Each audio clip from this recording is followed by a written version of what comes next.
दोस्तों नमस्कार, स्वागत है एक बार फिर से। चलिए जानते हैं बिहार की ताजा खबरों को, लेकिन उससे पहले अगर आपने अभी तक इस चैनल को सब्सक्राइब नहीं किया तो सब्सक्राइब कर लें ताकि आपको बिहार की ताजा खबरें रोजाना मिलती रहे।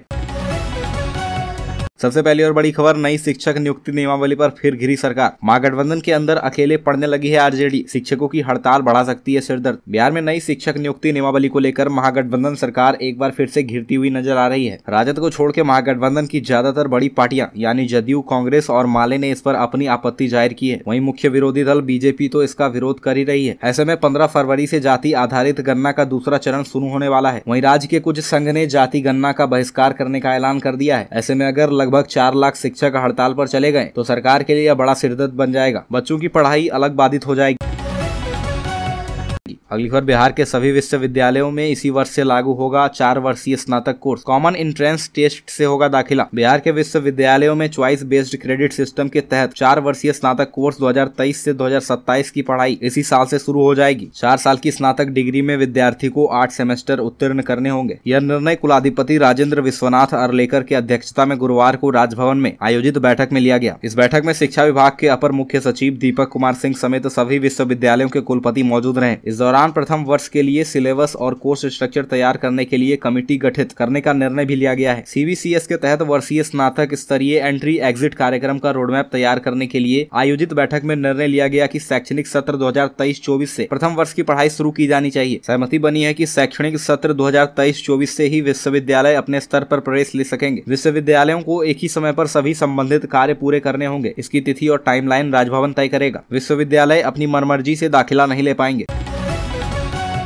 अगली खबर, वैशाली में भीम आर्मी नेता की शव यात्रा में हजारों की भीड़। वैशाली में भीम आर्मी के दलित सेना के राष्ट्रीय सचिव राकेश पासवान की शव यात्रा में हजारों की भीड़ दिखाई दी। इस दौरान भीम आर्मी के समर्थकों ने तोड़फोड़ भी की। जय भीम और भारत माता की जय के नारे भी लगे। गुरुवार को भीम आर्मी के दलित सेना के राष्ट्रीय सचिव राकेश पासवान की गोली मारकर हत्या कर दी गई थी। राकेश की हत्या उस वक्त की गई जब वो समर्थकों के साथ अम्बेडकर की शोभा यात्रा निकालने की तैयारी कर रहे थे। उनके भाई ने बताया कि बाइक से 4 बदमाश आए थे, माँ और भाई के पैर छुए और थोड़ी देर बात की। इसके बाद ताबड़तोड़ फायरिंग शुरू कर दी। राकेश पासवान को 4 गोली लगी। उनकी मौके पर ही मौत हो गई। पुलिस ने भारी सुरक्षा व्यवस्था के बीच सदर अस्पताल हाजीपुर में गुरुवार की आधी रात को पोस्टमार्टम कराया। मामला लालगंज थाना क्षेत्र के पंचदमिया गांव का है। अगली खबर, नित्यानंद राय की चिराग पासवान से मुलाकात। एनडीए में जाने की अटकलें फिर से तेज। केंद्रीय मंत्री नित्यानंद राय ने गुरुवार देर रात लोजपा के मुखिया चिराग पासवान के घर जाकर उनसे मुलाकात की। इसके बाद चिराग की एनडीए में वापसी की अटकलें फिर से तेज हो गई है। 2 दिन पहले उन्होंने गठबंधन में जाने को लेकर कोई स्पष्ट जवाब नहीं दिया था। इससे पहले वे आरजेडी की इफ्तार पार्टी में शामिल हुए थे। हालांकि अब बीजेपी नेता से मुलाकात के बाद माना जा रहा है कि उनकी एनडीए में वापसी पर बात चल रही है। अगली खबर, जमुई में महिला से रेप केस करने पर मारने की धमकी। चानन प्रखंड की सीमा क्षेत्र के सटे कजरा थाना क्षेत्र के बुधौली बनकर पंचायत के न्यू बांकुड़ा कोड़ासी में एक महादलित महिला के साथ सोमवार की रात दबंगों ने बलात्कार की घटना को अंजाम दिया। घटना के बाद जब महिला शिकायत करने थाना जाना चाहिए तो दबंगों ने उन लोगों की जमकर पिटाई भी कर दी और थाना जाने पर जान से मारने की धमकी दी। पीड़ित महिला ने बताया कि सोमवार की रात जब हम बच्चों के साथ घर के बाहर खाट पर सोए हुए थे, तभी जानकीडीह निवासी उदय यादव, पिता नारायण यादव एवं पंकज यादव शराब के नशे में मेरे पास पहुंचा और मेरे मुंह में गमछा ठूसकर बगल के बहियार में ले गया। इसके बाद मेरे साथ दुष्कर्म किया। इसी दौरान हल्ला करने पर गोतनी और ग्रामीण दौड़े हुए आए और उदय यादव को पकड़ लिया, जबकि पंकज यादव वहां से फरार हो गया। अगली खबर, नीतीश की मुहिम पर बोली बीजेपी घर संभल नहीं रहा और देश संभालेंगे। पटना में भाजपा नेताओं ने बिहार सरकार और मुख्यमंत्री नीतीश कुमार पर जमकर हमला बोला। विपक्ष को एकजुट करने की उनकी मुहिम पर तंज कसा। बिहार के पूर्व डिप्टी सीएम और राज्यसभा सांसद सुशील मोदी ने कहा कि उनसे अपना घर तो संभाल नहीं रहा, देश कैसे संभालेंगे। जो भ्रष्टाचार के आरोपी हैं, जिन पर सीबीआई और ईडी की छापेमारी चल रही है, उन्हें एकजुट करने का प्रयास में नीतीश कुमार लगे हुए हैं। वहीं केंद्रीय मंत्री गिरिराज सिंह ने कहा कि 2024 के लिए देश में पीएम का पद खाली नहीं है। नीतीश कुमार के राज्य में अभ्यर्थियों को नौकरी मांगने पर लाठी खानी पड़ रही है, जबकि आज लगभग 71,000 सरकारी नौकरियों का नियुक्ति पत्र बांट दिया गया है। दोनों ही नेता आज पटना में पीएम मोदी के नियुक्ति पत्र वितरण कार्यक्रम में शामिल हुए, जहां नीतीश कुमार पर निशाना साधा।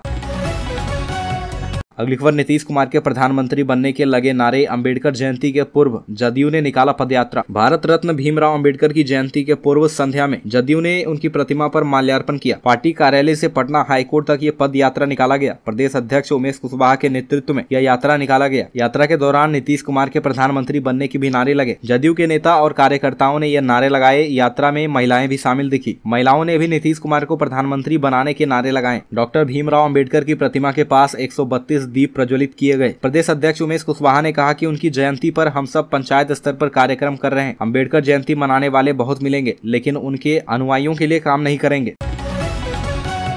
अगली खबर बिहार राजस्व और भूमि सुधार विभाग में निकली बम्पर भर्तियां। बिहार के युवाओं के लिए खुशखबरी है। बिहार राजस्व और भूमि सुधार विभाग ने बम्पर पदों पर भर्ती निकाली है। इच्छुक उम्मीदवारों से ऑनलाइन आवेदन मांगे गए हैं। ऑनलाइन पंजीकरण की प्रक्रिया 13 अप्रैल 2023 से शुरू हो चुकी है। जो उम्मीदवार इन पदों के लिए आवेदन करना चाहते हैं वे आधिकारिक वेबसाइट bceceboard.bihar.gov.in पर जाकर अपने आवेदन पत्र को जमा कर सकते हैं। बिहार राजस्व एवं भूमि सुधार विभाग की इस भर्ती के लिए आवेदन करने की अंतिम तिथि 12 मई 2023 तक है। इस भर्ती अभियान का उद्देश्य अमीन, कानूनगो, विशेष सर्वेक्षण लिपिक और बंदोबस्त अधिकारी के 10,101 पदों को भरना है।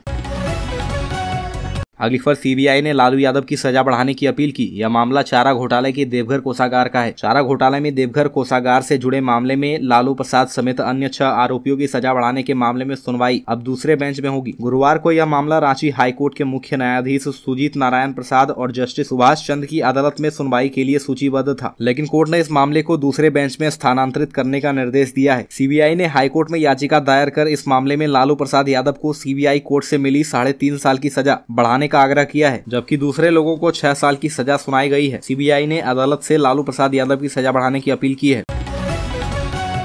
अगली खबर सम्राट चौधरी बोले, बीजेपी की सरकार बनी तो होगा अपराधियों का एनकाउंटर। बिहार भाजपा के प्रदेश अध्यक्ष सम्राट चौधरी ने खुलकर ऐलान कर दिया है कि अपराधियों का मनोबल लगातार बढ़ता जा रहा है, इसलिए बिहार में भाजपा की सरकार बनी तो अपराधियों का एनकाउंटर किया जाएगा। बिहार में कोई भी अपराधी बाहर नहीं निकलेगा, इस बात की मैं गारंटी लेता हूँ। उक्त बातें बिहार भाजपा प्रदेश अध्यक्ष ने एक कार्यक्रम में कही। वहीं दूसरी ओर नेता प्रतिपक्ष विजय कुमार सिन्हा ने भी सरकार पर हमलावर होते हुए कहा कि बिहार में अपराध और अपराधियों के दमन के लिए बिहार में भी बुलडोजर वाले शासन की जरूरत है।